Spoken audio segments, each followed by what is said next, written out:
கிட்டத்தட்ட பல மாதங்களாக சோமயாஜி குடும்பம் பெருமாளை தரிசிக்க முடியாத நிலை.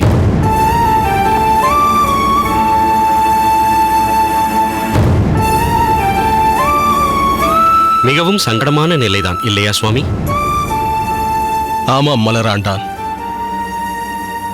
பெருமாளின் திருவுள்ளத்தில் வேறு ஏதாவது விசேஷ காரணம் இருக்கும். தாங்கள் குறிப்பிட்டது போல்தான் நடந்தது சுவாமி. சில நாட்களுக்கு முன்பு கோயில் உற்சவம் நடந்தது. அப்போது புறப்பாடு கண்டுருளிய பெருமாள் ஒரு லீலை செய்தான். அதானே பார்த்தேன். அவள் ஜாஸ்தி ஆகிறது. சொல் சொல். சோமயாஜியின் நகத்திற்கு சமீபத்தில் பெருமாளை ஏல பண்ணி கொண்டு வரும்போது பெருமழை பெய்ய தொடங்கி இருக்கிறது.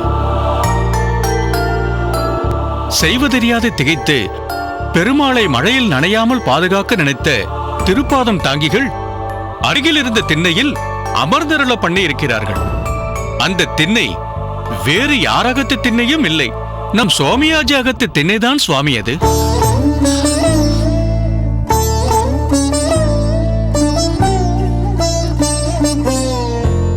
ஆஹா, அந்த கேசவ பெருமாளுக்குத்தான் எத்தனை கருணை! ஆமாம் சுவாமி, அந்த நிகழ்ச்சி நடந்ததுதான் தாமதம். ஊரில் இதுவரை அபவாதமாக பேசியவர்கள் காலில் விழாத குறையாக சோமயாஜியிடம் மன்னிப்பு கேட்டுக் கொண்டார்கள். பெருந்தன்மையாக சோமயாஜி அவர்களை மன்னிப்பெல்லாம் கேட்க வேண்டாம் என்று மறுத்துவிட்டார்.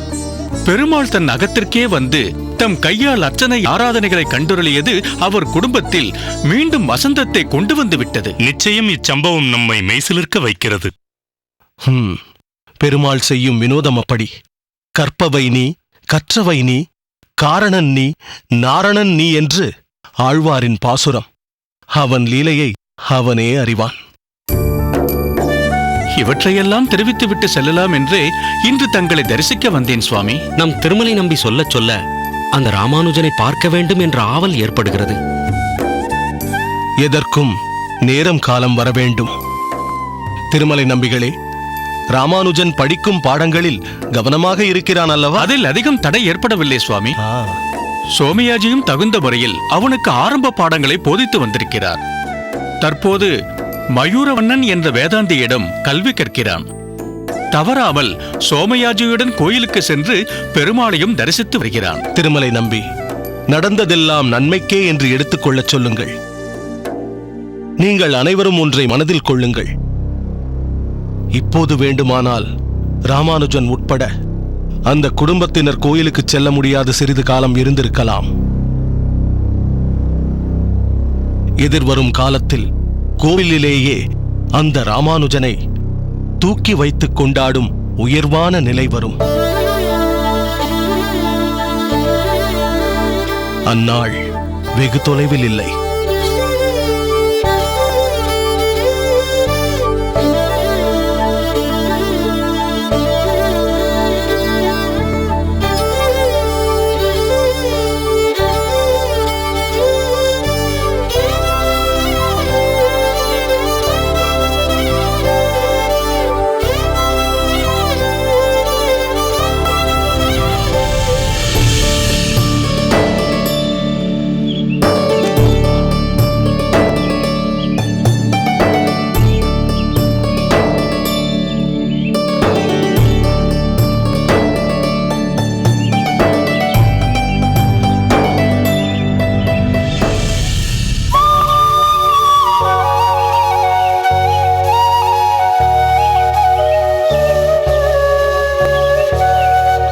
உதயா, சின்னஜமா, என்ன இது?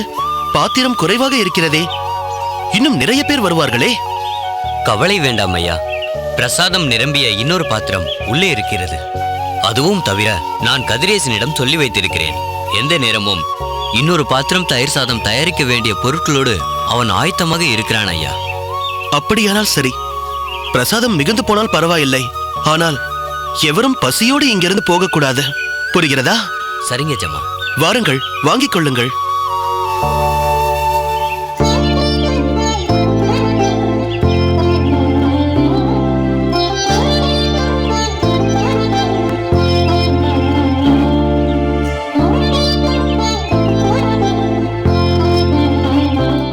உதயா, நீ பிரசாதத்தை அனைவருக்கும் கொடுத்துக் கொண்டிரு. நான் சற்று நேரத்தில் வருகிறேன்.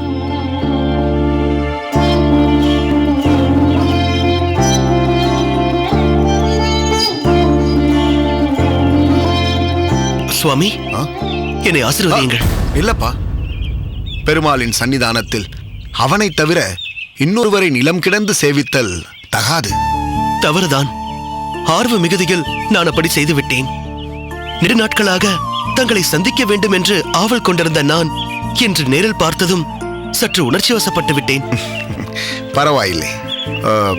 உன்னை பற்றி இந்த அடியவன் அறிந்து கொள்ளலாமா? அடியின் பெயர் கூரேசன். ஓ, நீதான் கூரேசனா? ஆம் சுவாமி. இந்த அடியவனும் உன்னை பார்க்க வேண்டும் என்று நினைத்திருந்தேன். உன்னை பற்றியும் உன் அன்னதானத்தை பற்றியும் அடியே நிறைய கேள்விப்பட்டிருக்கிறேன். வானத்தில் 2 துருவ நட்சத்திரங்கள் இருக்க முடியாது.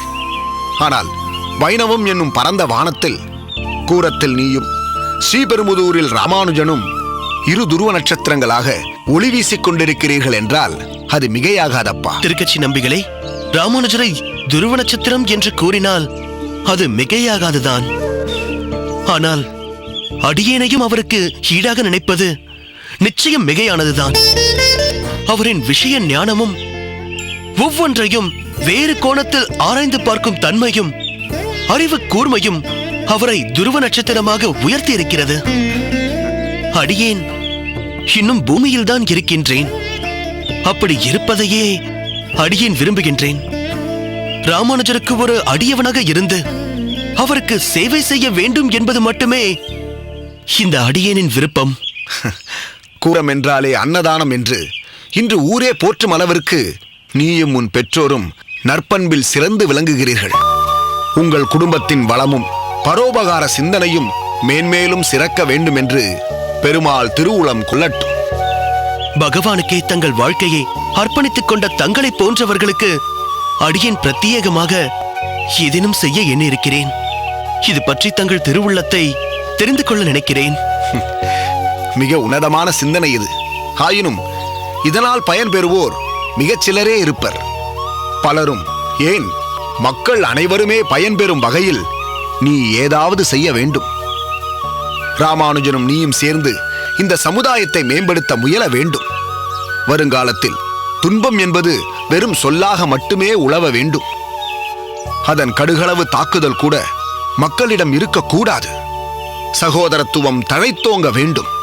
இறைபக்தியும் மறைபொருளும் ஒரு சாராருக்கே என்ற நிலை மாற வேண்டும். நம்பிகளே, இதே எண்ணங்கள் தான் ராமானுஜரின் மனதிலும் குடிக்கொண்டுள்ளன என்பதை சமீபத்தில் அவருடன் அளவலாவிய போது அறிந்தேன். ராமானுஜன் சாதாரணமானவன் அல்ல, அசாதாரணமானவன். உன்னை போன்றவர்கள் அவனோடு இணைந்தால் சாதனைகள் நிச்சயம். பகவானின் மீது தீவிர பற்று கொண்டிருக்கும் அவன் இந்த சமுதாயத்தின் மீதும் தீவிரமாக அக்கறை செலுத்துகிறான். இறைவனின் பெயரைச் சொல்லி மனிதர்களிடையே பாகுபாடுகளையும் ஏற்றத்தாழ்வுகளையும் ஏற்படுத்தும் மனிதர்களை அவன் மாற்ற நினைக்கிறான். நிச்சயம் அதில் ஒரு நாள் அவன் வெற்றியும் பெறுவான். அந்த வெற்றியில் உன் பங்கும் இருக்க வேண்டும். அவனுக்கு உற்ற நண்பனாக, உறுதுணையாக, உந்துதலாக இருந்து உலகத்தை உய்விக்கும் பணியில் அவனோடு நீயும் இணைந்து கொள்வாயேயானால் ராமானுஜன் என்ற நாமத்தோடு கூரேசன் என்ற நாமத்தையும் இந்த உலகம் எப்போதும் உச்சரித்துக் கொண்டே இருக்கும். நிச்சயம் தங்களின் எண்ணப்படியே நடப்பேன் நம்பிகளே. ஆனால் அதற்கு தங்களை போன்ற தூய்மையான வைணவர்களின் ஆசிர்வாதம் இந்த அடியவனுக்கு வேண்டும். தயவு செய்து என்னை ஆசிர்வதியுங்கள். இந்த காஞ்சி வரதனின் பூரண அனுகிரகம் உனக்கு என்றும் கிட்டட்டும்.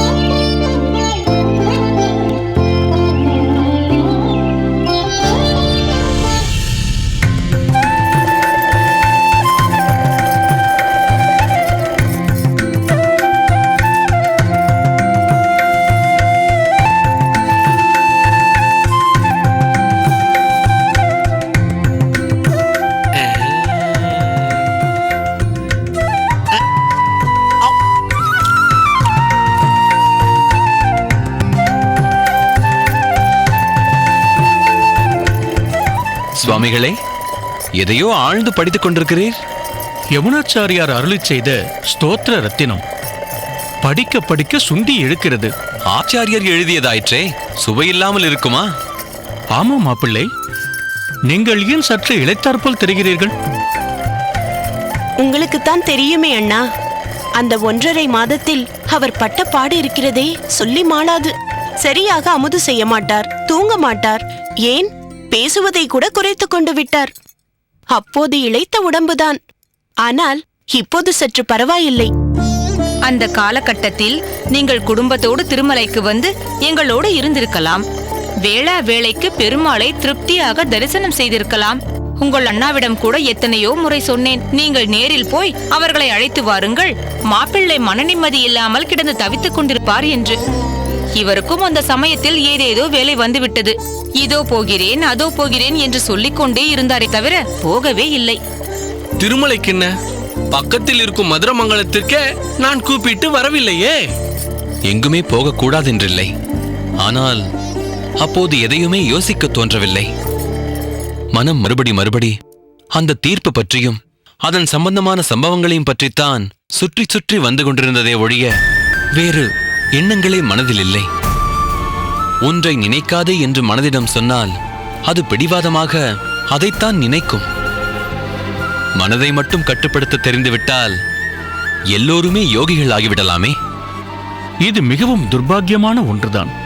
ஆனால் பெருமாளை இதை தீர்த்து வைத்தது எவ்வளவு அற்புதமான ஒன்று. அடடா, திருமலையின் வாசம் வீசுகிறதே என்று நினைத்தேன்.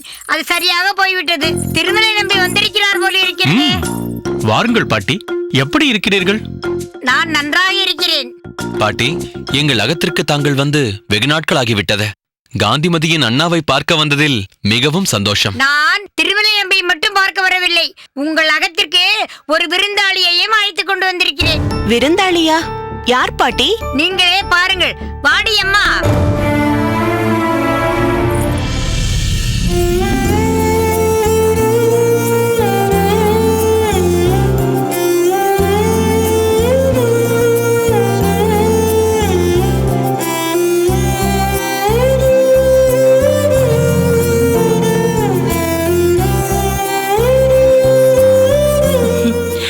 தஞ்சமாம்பா, இது என்ன அதிசயம்? நானும் அதையேதான் கேட்டேன். என்னடி அம்மா, ஆற்று பழக்கம் அகத்து வரை வந்து விட்டதோ என்று பதிலே சொல்லவில்லை. காந்திமதியை பார்க்க வேண்டும் என்றால் அழைத்து வந்து விட்டேன். அது என்ன ஆற்று பழக்கம்? அதிரச பழக்கம் தானே எனக்கு தெரியும். மாமா, மாமியை முதலில் நான் ஆற்றங்கரையில் தான் பார்த்தேன். அதைதான் பாட்டி சொல்கிறாள். ஆமாம், காந்திமதிக்கு ஆற்றில் துணி துவைப்பதிலிருந்து உலர்த்துவது வரை எல்லாம் இவள்தான் ஒத்தாசையாக இருப்பாள். என்னடி தஞ்சமாம்பா, இப்போது துணிமணிகளையும் நீயே மடித்து கொடுத்து விடுகிறாயோ? ஏன் செய்யக்கூடாதா? நான் காந்திமதி மாமிக்கு எல்லாம் செய்வேன். ஆற்றிலிருந்து ஜலம் கூட கொண்டு வருவேன். என்ன இது? ஆறு என்கிறீர்கள், அதிரசம் என்கிறீர்கள். எனக்கு ஒன்றும் புரியவில்லையே. யார் இந்த குழந்தை? இதற்கு முன்பு இங்கு நான் பார்த்ததே இல்லையே. என் நண்பர் ஆறாவமுதனின் பெண். உங்கள் தங்கையின் என்ன சொல்லட்டும் காந்திமதி? சிநேகிதி என்று சொல்லட்டுமா, உதவியாளினி என்று சொல்லட்டுமா? இரண்டும் இல்லை, என் இன்னொரு பெண்.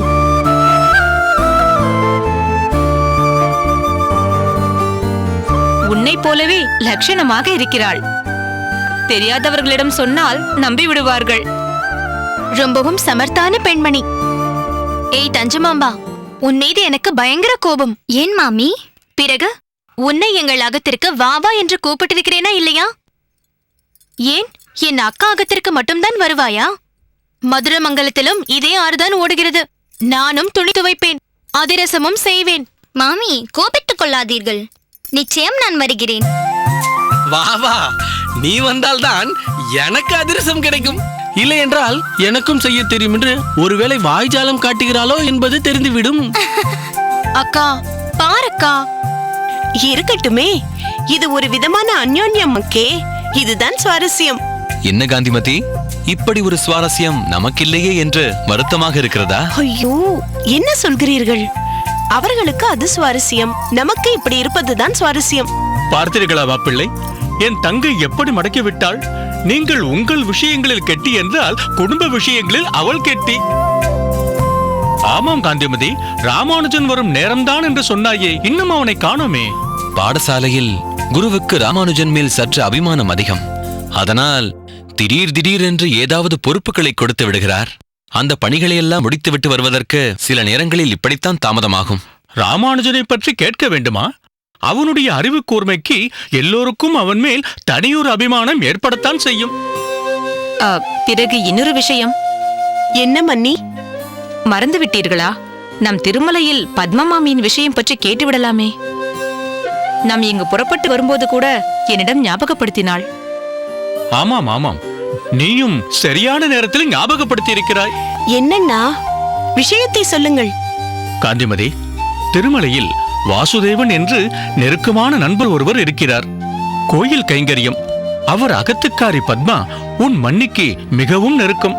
அவர்கள் அகத்துக்கு போவதும் வருவதுமாக இருப்பாள். அவர்களின் பெண்தான் என்ன பெயர் கூறினாய்? லோச்சனி. லோச்சனி பதுமை மாதிரி இருப்பாள். என் மருமான் ராமானுஜனுக்கு வெகு அருமையாக பொருந்துவாள்.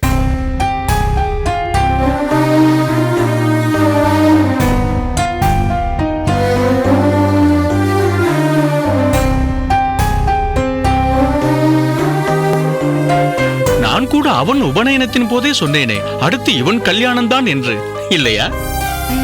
ரொம்பவும் சிரேஷ்டமான குடும்பம். ஆச்சார அனுஷ்டானங்களில் எல்லாம் கெடுபிடியாக இருப்பார்கள்.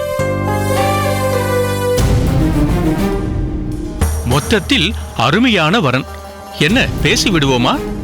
சரி என்று சொல்லுங்கள் மாப்பிள்ளை. ஊருக்கு போனவுடன் பெண் பார்க்க ஏற்பாடு செய்து விடுகிறோம். தஞ்சமாம்பாள், எங்கே போகிறாய்? நான் அகத்துக்கு போகிறேன். என்னடி அவசரம்? இரு, போகலாம். மாப்பிள்ளை, என்ன சொல்கிறீர்கள்? இருக்கட்டும், யோசித்து செய்வோம். கொஞ்சம் அவகாசம் கொடுங்கள். சுபசிய சீக்கிரம் என்று சொல்வார்கள். சுப காரியங்களை தள்ளி போடக்கூடாது. மாமி, நான் போகிறேன். அசடே, போகிறேன் என்று சொல்லக்கூடாது, போய்விட்டு வருகிறேன் என்றுதான் சொல்ல வேண்டும். சரி பாட்டி, நான் அப்படியே சொல்கிறேன். அதே போல் நீங்களும் ஆற்றங்கரையில் ஒன்று சொன்னீர்களே, அதை சொல்லுங்கள். நான் ஒரே சமயத்தில் 9 சொல்வேன். எதை என்று நான் ஞாபகம் வைத்துக் கொள்வது? பாட்டி வாயை திறந்தால் மூட மாட்டேன் என்றே ஊரெல்லாம் எனக்கு நல்ல பெயர். தஞ்சமாம்பா, பாட்டி என்ன சொன்னாள் என்று நீயே சொல்லேன்.